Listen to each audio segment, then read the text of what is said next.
after about a year of doing Japanese and Korean stuff, the reason we did that was at the time, during like the pandemic, you couldn't buy English cards in stores for a fair price. They were all getting scalped online. So we kind of saw an opening in the market, and then Japanese and Korean cards were available to fill that gap. So that's all we did for about a year, and we sold about $1.2 or $3 million worth of those. Meet Brian from PokeNE. He started a 7-figure Pokemon card company out of his basement in Omaha, Nebraska, and today he's on track to sell even more. In this episode, you'll learn what tools he uses to run his business, what the future of the Pokemon card market looks like in 2025, where he gets his inventory from, and also his content strategies and what they do to grow his business and bring in more buyers. Also, if you want to hear our first interview where we went over the origins of his company, you can go ahead and find that link in the show notes down below. Let's go to the interview. Brian, welcome back to the Business RPG. Hey, thanks for having me. It's been a hot minute. It's good to be back. It's been a bit of time. There's a lot that's happened over the past couple of years, and I know there's a ton that's happened for you over the past couple of years. I know when we first connected, like it was mainly Japanese and then also some Korean cards that you were pushing on all the platforms. You had the store, you had Twitch. Are you still doing that right now, or is that? Yeah, so Twitch, that was like live streaming for rip-in ships. So a lot of people don't know what that is out of like the context of the Pokemon world, but it's basically people buy stuff from a secondary site with the intention of you, like me as the creator, opening it on camera and going, "Oh my God, look at you got the Charizard," and then everyone cheers in the chat section. No, I haven't done that in a while. Once in a great while, we'll do like a special charity stream or something, but opening cards for 8 hours per night, and then packing them and having to be entertaining for that long, it's not conducive to long-term business. It's fun, but at this point, running the actual website and doing that's just impossible. Good times. What about? I mean, I watched the streams. I had a ton of fun. I don't think I actually ever bought anything though, because I just didn't have the money at the time. Most people just watch. It's good entertainment. Mm-hmm. What about now? Are you still moving the same cards and getting them from the same places now? And by places, I mean as in Japan versus the US, or are you starting to gravitate towards a different market? Yeah, so we still actually have the same Japanese supplier from years ago when me and you talked, which is great. He's always been great to me. But since then, so after about a year of doing Japanese and Korean stuff, the reason we did that was at the time, during like the pandemic, you couldn't buy English cards in stores for a fair price. They were all getting scalped online. So we kind of saw an opening in the market, and then Japanese and Korean cards were available to fill that gap. So that's all we did for about a year, and we sold about $1.2 or $3 million worth of those. And at that point, I was able to get in contact with a English distributor called Southern Hobby. They're one of the biggest, like the nation's biggest official distributors of Pokemon cards. They don't work with like Walmart or Target, but they're at that level where actual like retail stores get stuff. And usually they just work with brick and mortar stores, but we had like an impressive enough sales repertoire where they made an exception for me. So that got me into the English market. And then since then, I tried a bunch of other IPs. Some of them caught, some of them not so much. One Piece has been a great IP for us. The anime is super popular. The live action helped a lot getting it mainstream. But for the most part, just Pokemon still. But since then, with all the content, a lot of other folks like from around the world have reached out. So I got a guy in Singapore that gives me like Chinese products because they're kind of next door neighbors. I got a guy, a couple new guys in Japan and Korea just also supply me. I've got a guy in Indonesia. He gives me Indonesian cards, which they kind of suck because no one cares about the sealed product there, but they do have exclusive promo cards, so that's nice. Got a guy in Thailand, kind of the same deal. They have exclusive pack art. So I got Thai cards, Indonesian, Korean, and then I've got a different guy. Where's he from? Oh, he's from Taiwan, and so he gives me like simplified Chinese.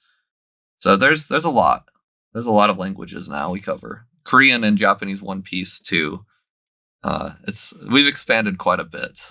Yeah, I just side note, I don't think I've actually shared this on the YouTube channel or on the podcast yet, but one of the things we've branched out to in our reselling business was an antique booth. Oh, And I have actually been keeping up with some of my eBay numbers with my antique booth. I've been blown away by what can be done.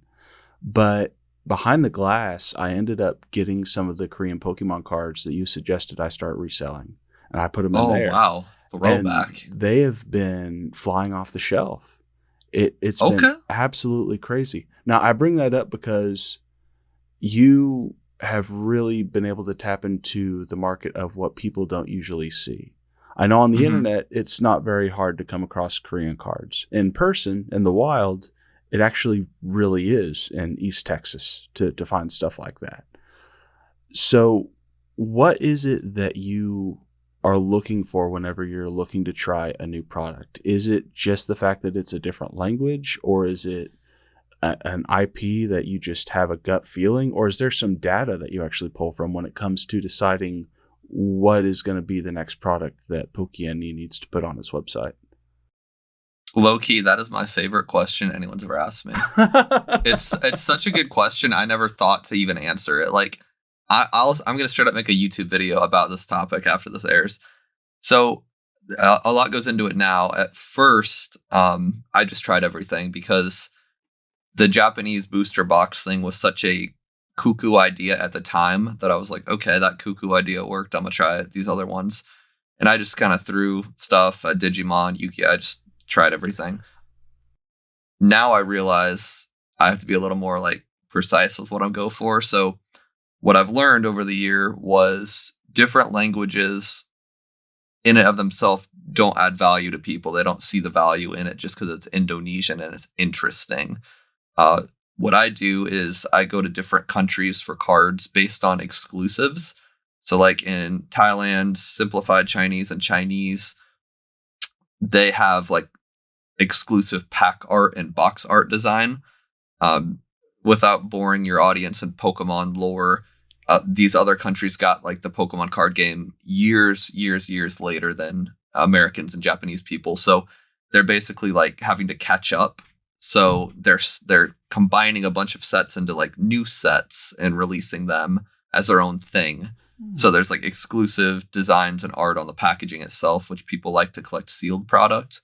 So like if I can if I get my hands on that, that's great. If it's like a special promo card only available in a certain country, I'll snag that up. Like somewhere in Asia, there's this Lapras with a 7-Eleven emblem on it, like 7-Eleven, the gas station.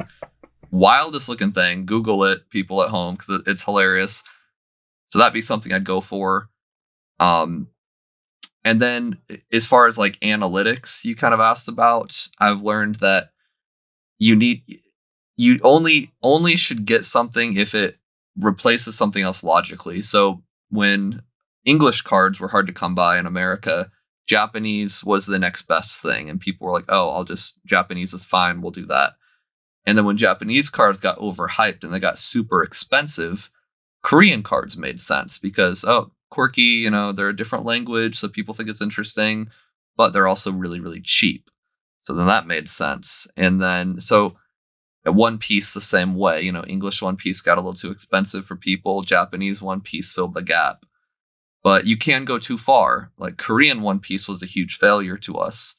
So I'm still learning, but there definitely is like strategy as far as getting the people exclusive stuff and like giving them collectibles, and then also like giving their wallets a little bit of a break if a certain language gets too trendy.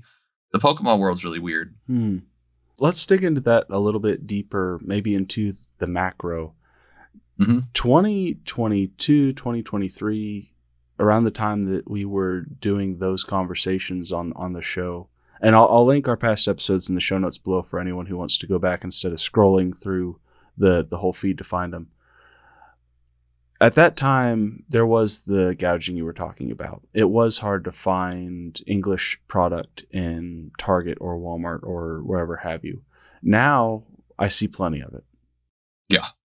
Where is the market now as far as availability and where you really find people are looking for cards or value? Like what is the most valuable thing to really pursue right now as a Pokemon seller? This podcast was timed quite well because even 6 months ago, this wasn't really the case, but product is available pretty much anywhere. That's a fact. You've never been able to buy like sealed booster boxes in stores. That's like kind of an online only thing or like an LGS thing. But like Walmart and Target and GameStop, they don't sell like the booster boxes of 36 packs. So the booster box will always be like the quintessential like investment collectible sealed item. So those online stores still kind of have, I don't want to use the word exclusive, but air quotes exclusive on those, which is good. And the English sets as a whole, we're at a point now, we're kind of in a bull market where pretty much anything that drops, it's hot. And for a long time, when a new English set would drop, the MSRP on a booster box is $160 nowadays, but the market price when a new set would drop would be like $105 to $110 at the most. And that's at release. And of course, they appreciate over time. But for typically, that $110 price would stay consistent for a couple years until the set went out of print. Now we're at a point where a new set comes out, might start at 110, but within 2 or 3 months, it goes up quite a bit. Twilight Masquerade's one of the newer sets that came out a couple months ago.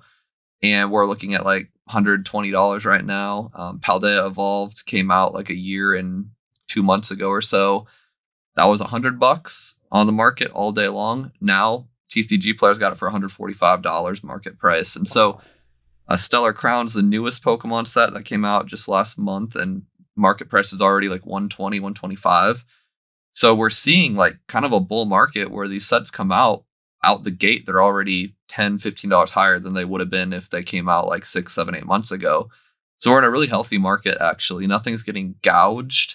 If you hunt around the internet, you can still get them for a cheaper price. But the average, good store with good reviews, they're making a lot more money than they used to. And ironically, Japanese cards are lower than they've ever been. The market's still very healthy. The market likes them. And TCG Player, which is like the website for single cards, like it's like the eBay of single Pokemon cards.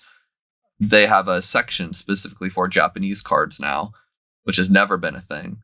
So the Japanese cards are getting a lot more mainstream. They're getting accepted more and more by like the general public. But ironically, booster boxes there, where they used to come out the gate at like 75 to 80 USD, now they're coming out the gate around like 55 to $50 to $55 USD upon release, minus a few exceptions. But we kind of flip-flop. We've just been flip-flopping the last 3 or 4 years as far as like English and Japanese and how overhyped they are. But we're probably in the healthiest market in my like 3-year career that's beneficial for both me as a seller and them as the buyer. If it stays like this forever, buyers and sellers will both be very happy, but something will change. Has it been difficult to get a hold of English product, and has that impacted the market at all? We're like, it's like the perfect mix. I mean, like I was telling my people this for the past year when things were fine, but not like fantastic. I was like, guys, if you're lucky enough to have a distributor, now is the time to kiss their butt and take every single thing they offer you, because the distributors have like warehouses of basically good stuff that people actually want, and then junk that for whatever reason wasn't very successful. And how it works is the distributors go, hey, if you want 10 cases of this set people like, you can buy those for a good price, but you need to also take 10 cases of this crap no one wants. That's kind of how it works. And so I was telling people for the past year, I'm like, take the crap no one wants, build rapport with your distributor. You kind of have to get brownie points, basically. And I did that for the past year. And now that everything's hot, and when you buy a new set, you can sell it for $25 profit day one, I have access to whatever I want. So if you did what I said and you kind of, played the role with the distributors as a vendor like me, if you played the role for the past year, then there's no problems at all obtaining inventory. Like the new set coming out, Surging Sparks, it's a very popular like people are really loving the leaks and the reveals so far. I'm able to get probably 700-800 boxes of it upon release, where a lot of stores that weren't really doing the brownie point dance for the past year, they're going to get maybe 100 boxes, 200 boxes at the most, depending on how big they are. So if you did it right, there's no inventory issue at all. You're not going to see an inventory issue in stores because like the distributors that handle Walmart, Target, GameStop, like they're all huge already. But for vendors like me, you've got me, Danny Phantom, and there's Eli. There's a couple big ones like they're doing 2 to 5 million a year. We have infinite product basically, and we have enough where we can offer it at a good price, but also still make good money. It's the perfect mix. One of the themes that comes around with a lot of your YouTube content, and I think you've made a significant amount of content on this across all your platforms, but the reoccurring topic of is now a good time to start a Pokemon card business, what that looks like for 2024, 23, 25. Give me the maybe big picture or the short version of that, because I know you probably have days worth of content you could bring up to talk about that. Yeah. Let's say I was someone who was wanting to start in 2025 or end of 2024. What would it take for me to get started in this business of selling Pokemon cards? I want to say wholesale, or because you don't do a whole lot of singles. You primarily are a only sealed product. Yeah, sealed product. What would it take for someone to get into being a sealed product Pokemon card seller in Q4 2024? Yeah, I hate the answer, but it depends on what you want to do. So if you want to become like an official vendor, like with an official distributor, like Southern Hobby, for example, you would need to do one of two things. And that's either open a brick and mortar location, which is extremely risky and extremely capital intensive. But at that point, they work with brick and mortar pretty much without debate. You can't just go, hey, Southern Hobby, I have a store now. Give me all the best product. Like you still have to work your way up the ranks to get access to whatever the hell you want, but they will work with you right away. These distributors do not work with online stores basically ever unless you really can prove yourself that you know how to sell. And so if you're starting out today and you don't want to do a brick and mortar store, the only way to get access to an official distributor would be sales on your own. And so that comes in the flavors of you sell singles on TCG Player or eBay, and you build an impressive enough sales record where they'll actually talk to you. For me, I sold about $1 million of Japanese cards and sent them my Excel spreadsheet and went, yo, Southern Hobby, I know how to make money. Work with me. Because they only want to work with serious people. If your goal is to start a business with a distributor, you have to do your own thing. And for a long time. And if your goal is to just do your own thing, period, anytime's good. I mean, now would be a great time to do Japanese singles because TCGplayer.com has spots for that now, or it will sometime this month. If you want to do like Japanese, Korean, into anything Asian, you've got the benefit of there's no like official distributorship that's Asian that works with Americans. They work with their own citizens. So everyone's kind of on an even playing field. You today could find my supplier on Instagram if you guessed and worked hard enough, and you could email them and be like, yo, I want to buy some stuff. They'll give you a minimum order quantity for a fair price, and you can buy them for the same price I'm getting them for. There's no brownie points you need to achieve. It's just risk on your end if you want to wire this random person money across the ocean. So that's what I would suggest to people is like start with singles and start with maybe just flipping stuff. Start with Asian stuff where we're all in the same playing field. But if you're trying to get with an English distributor, you're gonna have to play the long game. I did. I waited a year and I got very lucky with how fast I was able to get one. But you got to start now because even the people that had English distributors a year ago, I know people were avoiding buying certain product because like it wasn't like, oh, I'm not making that much money. Like the English distributor price on what was hot back Silver Tempest back in the day, it was like $88, And on the TCG player, it was selling for like, the market price was like 105. So people are like, oh, I'm only making, $8 after fees. Like, it's not really worth it. And they just wouldn't order. And they're like, I'll wait for the market to get better. Well, guess what, bub? The market got better. But Southern Hobby is not going to give you product now because you didn't help them out. Southern Hobby is going to give the product to me, who was buying pallets of the Silver Tempest when no one cared. So the answer is always you want to start ASAP, because if you start during a good time, Pokemon's popular, you got to work a little harder, but you can make your way in with content. And if you start at a bad time, like a bear market, and you have the capital, then you can get your brownie points now, establish yourself while the market's down, and by the time the market inevitably goes back up, you'll be set up. So now it's always the perfect time. It's just YouTube content. I need to keep making it. Let's dig into that side. Actually, we've talked about the back end. I guess you could say the distribution side or the vendor side when it comes to the inventory and building that side of your business. Let's talk about the client side.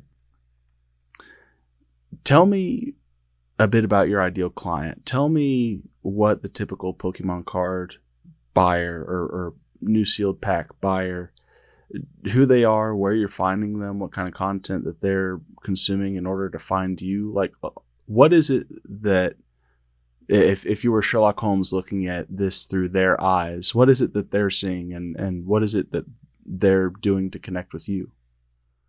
Yeah, I have a few different flavors of people. So I've got just general collectors who probably don't even watch my YouTube channel, and our average sale price is bananas, but it's $267, which is crazy. They have discretionary income that I don't have, apparently, but that's the average like purchased price. And a lot of those people are just collectors. They find my website through like Facebook and Instagram ads. Maybe they watch me on YouTube, but like not necessarily. And that's the majority of my audience, I would say. Now that I've got kind of a big following, we have like 24,000 subs. A good chunk of those people are other businesses that a lot of them just want to kind of learn from me. Good chunk of them, they're collectors and they want to buy from me just as a collector. And then I really open the door for other businesses that want to use me as their supplier. They don't have access to Southern Hobby, but they know I'll give them a bulk deal if they buy, several cases. So they're learning how to start a Pokemon business from me, and I'm also becoming their supplier. So it's kind of a win-win. I get the money on both ends. So it's kind of those three flavors of people. You got like the business owners that want inventory, the people that just watch the content and give me ad revenue, and then collectors / investors. But the average person, it's like we have a strange. I've said this a lot. We have a strangely high amount of Spanish speaking customers. I don't understand like why, because I don't speak Spanish, but I looked into actually translating my YouTube channel into Spanish, and I'm actually working on some interesting stuff with that because we have a ton of Jesuses, Jose's, whatever, and they're all in like Southern California and kind of, on the border. So that's an interesting demographic. And then 40% of our YouTube audience is European or Asian. And I know why that is, because I upload videos in the middle of the night, because I work in the middle of the night.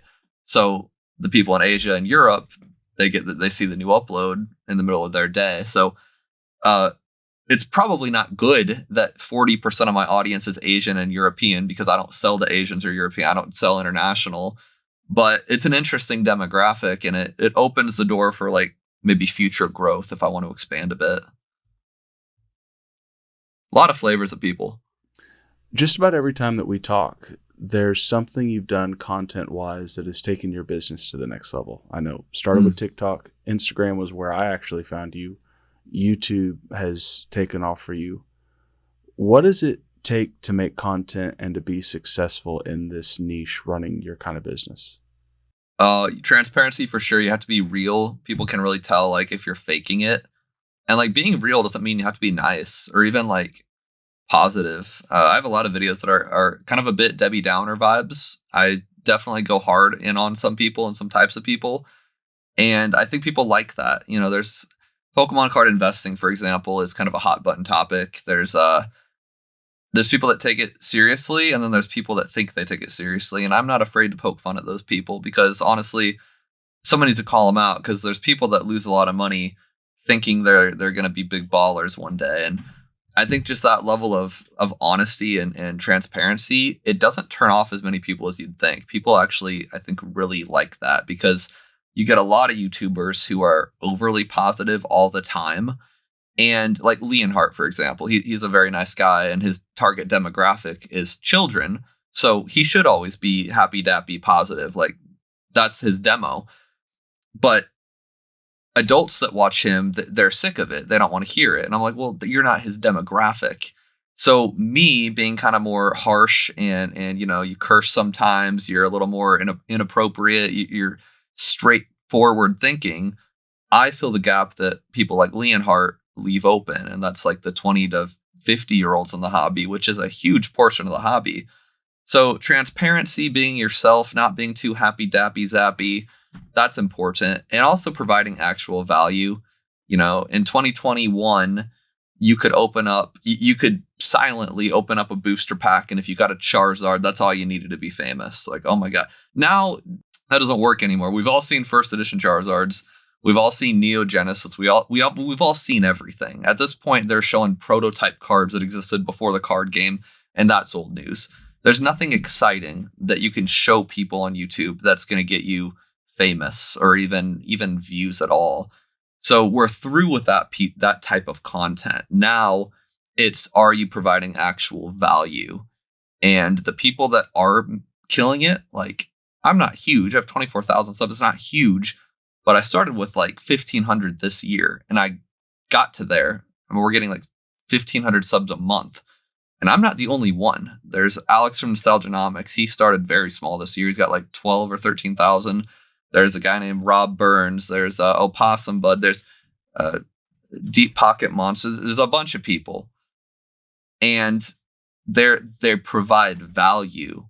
They don't just open packs or like share fun facts, or they actually help you. Like, if you type in something that you want to learn or you want to know or you want to feel, they provide that, and they do it quickly, and they do it in a nice, concise way. They don't have like these 20-minute, half exaggerating, but these 20-minute intros like, what's up guys, welcome to the channel, don't forget to like and hit that subscribe button before I give you any value at all. Also, I got a Patreon I opened up, and oh, that's right, like, I need to make a video on that. There are so many like Pokemon YouTubers who have like 47 subs, and they wonder why they're not growing, and they actually do have good information, but you have to get through their stupid 90-second intro first, and no one's got time for that. You said before our interview that people don't have a lot of time anymore. It's like everyone's very busy. If you don't provide value from the punch, even if you're the smartest person in the world, no one's going to listen. Mm-mm. So, gotta be punchy. There's a creator, a lot of the people who are reading business books and whatnot have probably heard of this guy, but Don Miller, writer of Story Brand, he's talked about conversations he's had with other podcasters, other storytellers who are building businesses around the storytelling side of sales and marketing. And it always goes to skip the whole 5-minute history of how they built their business and get to what it is that the audience is looking for. They're not looking to hear about how Mr. Miyagi became Mr. Miyagi. They're here to hear about how Mr. Miyagi can help them become the Karate Kid. And that has been huge when it comes to a lot of the projects I'm working on, with getting people, getting their attention, getting them to stay on the video or to stay on the podcast episode that they're listening to. But also the feedback that we get from those episodes is usually more engaging too. And so I truly think that there's something to it with the providing value out of the gate. Yeah, I think it's a really important lesson. Like, I don't know that guy actually, but you'd like him. What's his You'd name? like him a lot. Don Miller. He wrote a book called Business Made Simple, story branding, story marketing. He's also connected, I think, with the guy who runs Entrepreneurs on Fire. I do not like that podcast at all, but that guy has it down to a science with his interviews. Okay. It's I got him. I got him on my other tab now, so I'll look that up after the interview. You'll like him a lot. Yeah. You might not learn anything, but you will like him. You're already doing a lot of what he does. Just having it on in the background is you learn a teeny bit of something every time you listen to anything. So I always just have stuff on in the background when I pack orders. Straight up. So you've had a pretty good stint of making content, especially right now this year with YouTube. What is the impact that doing that has had on your business? I know there's ad revenue, but that's not really what I'm wanting to talk about.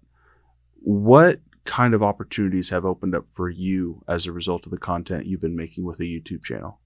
Lots. For the ad revenue is way better than I thought it was, but as far as like actual sales on the site, I'm also impressed because I wasn't really sure what to expect.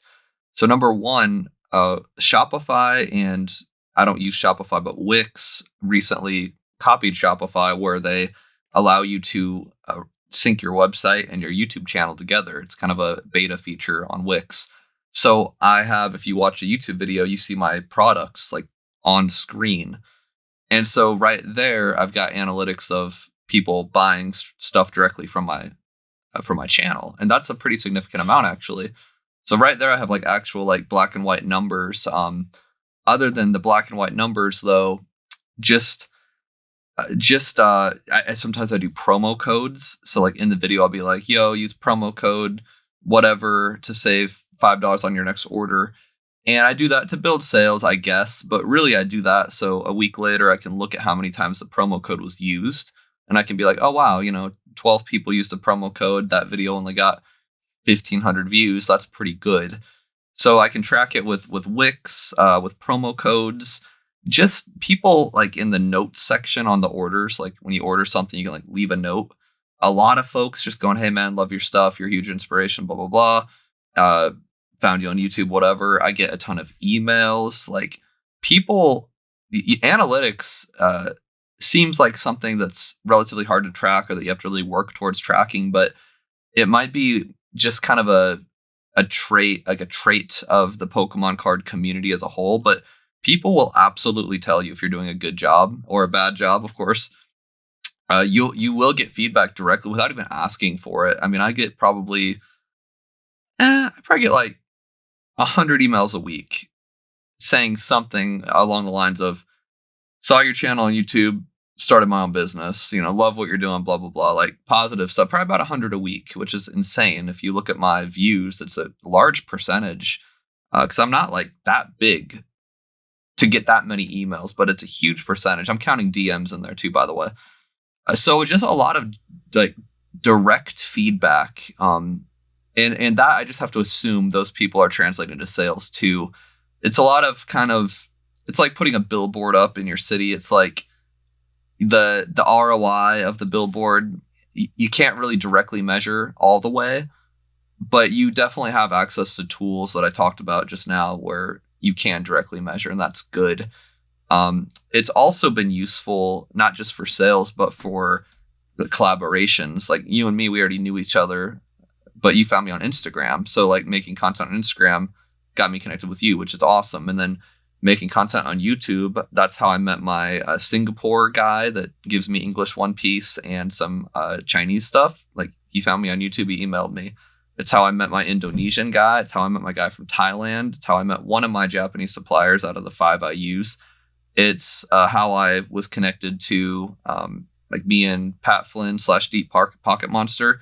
He found me on someone else's channel getting an interview. And so I've DM'd him back and forth a few times. He helped me with some stuff.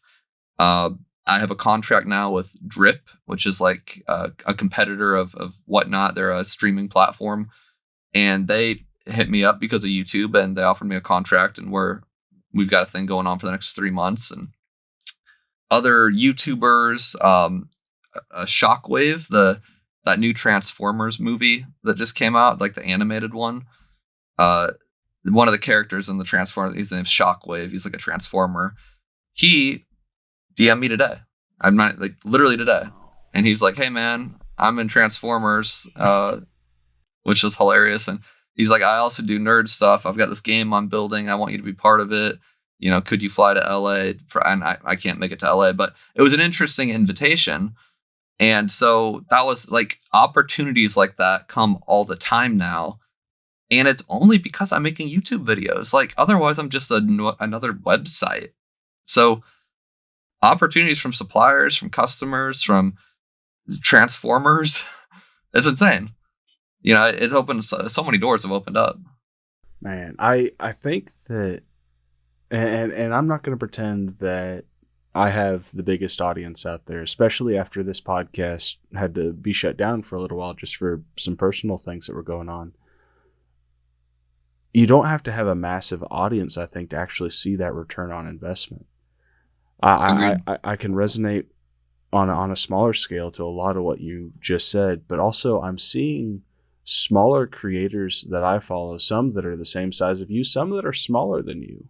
And they'll do a video on what it looked like to do a collaboration, what kind of business that brought in, what opportunities have come their way. And they are nowhere near getting that silver play button. Yeah. Now that's not to say that that's a reason they shouldn't keep striving for it. Shoot for the stars. But it already justifies all the work that they put into their channels. 100%. Yeah, you don't need to be like famous. Especially in a niche industry like this, it's I mean, I forget who said it, Gary V or somebody like Gary V, but you only need 1,000 fans. Like that's it. If you have 1,000 people that are really backing you, like that's literally all you need. So more than that, like bonus. What does the future of the market look like? I love to ask questions about the future, but what does 2025 look like for the Pokemon industry? Not to be like super like cliche, but 2025 is going to be a massive year.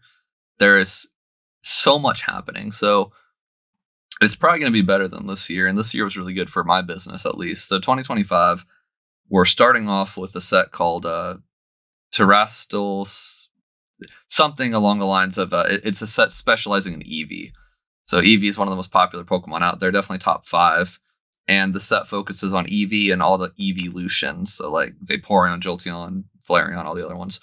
So that set's going to be massive. It's going to be like huge. And then we have a Team Rocket set that's basically going to emulate like the Team Rocket set from, the early 2000s. So all the 90s kids are amped because it's going to be essentially a remake of Team Rocket Returns or something similar to that.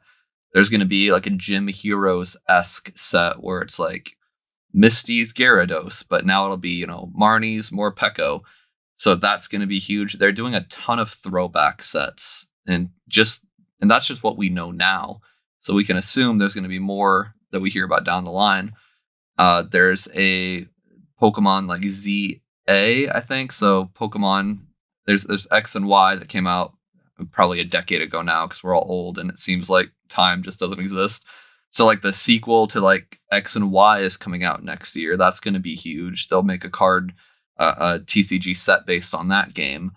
There's so much happening in this year that it's going to be massive. I mean, I think we have the potential of grossing 5 million in sales in 1 year in 2025. The Pokemon released an app called TCG Pocket, which is like a dumbed down version of the Pokemon trading card game. They had an online TCG that a lot of people did enjoy quite a bit, but this is like kind of like Pokemon Go, where it takes something that is already huge and then it opens it up to even more masses. So, and then there's like digital card packs you open, which is like obviously addicting to people, and that's gonna probably gross 400 million in 1 year is my prediction. 2025 is going to probably be the biggest year of my 3-year career. That'll be my 4th year. It'll definitely be the biggest. And then after that, I think it's only 1 or 2 years later, we'll be in the 30th anniversary, which I'm sure Pokemon has a ton planned for the 30th anniversary. Plus, we'll be in Gen 10 probably, where there'll be 120 to 150 new Pokemon, which I think will line up with the 30th anniversary. Probably it'll be around that time. So it's to answer your question in one sentence, it's going to be freaking massive. Like Pokemon's going to be massive in 2025. and I'm sure they'll take advantage of the 2025, like, because Pikachu is number 25 in the Pokédex, and that's a big deal. So there'll be some Pikachu related thing. There's a ton of conventions that are already planned for the year. I'm very much looking forward to it. No doom and gloom from me. You talk about different packs and different editions or renditions or what is the technical term? It's not version, is it, or season? Like sets is probably what people say. There we go. You talk about new sets coming out. Is there a strategy that you have to come up with that's unique to each set when it comes to getting it out to the buyers, or is it literally, oh, there's a new set, I'm going to get my stock images up, I'm going to make sure that there's enough links that are accurate and correct going to the right part on the site, and then I'm going to make some pictures and posts about the fact that I have it? Is it that simple, or do you have to do something entirely different for an Eevee box set versus a 30th anniversary box set? It's largely the same process, but if you want to do it really well, you always want to kind of hype it up a little bit. So like pokebeach.com is like my main news source, and they'll post either leaked images or early images that Pokemon reveals officially of a new set. So Surging Sparks comes out in November, for example, and pokebeach.com shared what the Pikachu is going to look like in that set. So just being aware of what's already leaked or what's been revealed, and kind of posting that on social media and getting people excited. But you do that with every set. So the most important thing is just keeping an eye on the market. If something gets revealed, you make sure you put it out there. You make sure you're first and you're early. You put the little heart rate thing on Instagram stories where people can judge how much they love it. And mostly people love it all the time. So if you're at my level, you just buy as many as you can because they all always sell out. I'm sure that won't always be the case. There's going to be a time where, I'm not going to buy 700 of the same booster boxes at release. Probably there'll be like a slow time, I'm sure, at some point. But right now, as long as you're keeping up on the news, writing blog posts is something I'm really working hard on, because the Google algorithm loves blogs.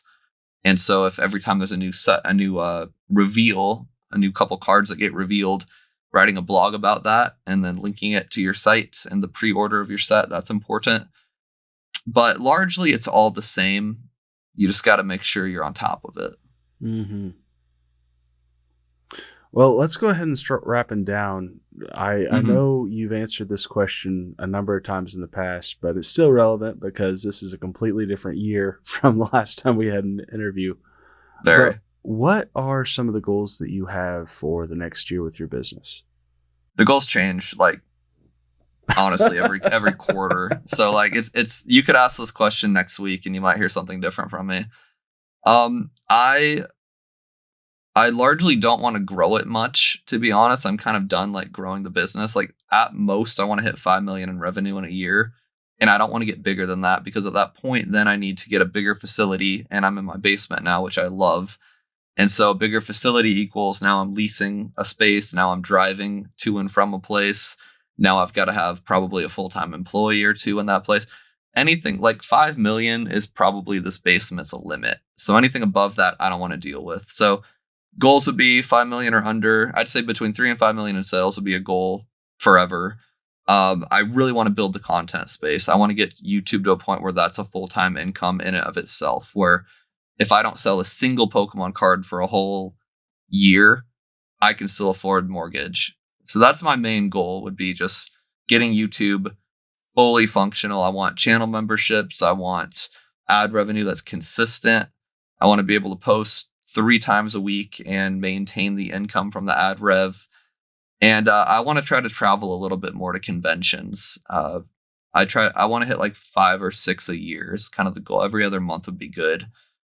That's about it, though. I mean, I'm not asking for $1 million. I just keep things about the same. I've gotten really good at managing my time. So even though like this year we'll do maybe 3 million in sales, 3.5 million if we're lucky, like I'm convinced that by next year, even if we do an extra million, it won't be much more stressful. I'm just trying to kind of like keep things chill. Watch more TV if I can, go on more walks, go to the gym. I'm doing really good going to the gym. That was kind of my goal for this year, was like getting my weight back up. So that goal is achieved. So I guess the goal there would be just keeping it up, because you can falter real quick if you skip lifting day too much. So we'll see. A good deal, man. Well, tell the audience where they can find you if they want to keep up with what you're doing. Yeah, so PokeNE.com, Poke like Pokemon, NE short for Nebraska. That's our main website. YouTube channel, PokeNE_Pokemon. And then IG is, I think, PokeNE_TCG. Those are our main platforms. Email Brian at PokeNE.com if you want to work together in some capacity. I love working with people. That's about it. I'm pretty much everywhere. Once you look me up once, I'll just completely dominate your algorithm, and you'll get sick of my deep voice and my loud hair. I appreciate it, Brian. Thank you so much again for coming on the show and for another great conversation. Dude, I loved it. Thank you again for having me. Number 2. We'll do this again in a couple of years. Yeah. If you would like to follow Brian or ask him some of your own questions, I have put those links to his socials down in the show notes below. Also, if you've gotten any value out of this podcast episode, be sure that you leave a like, leave a comment, and subscribe so you never miss an episode. New episodes come out every other week, and until then, thanks for playing the Business RPG.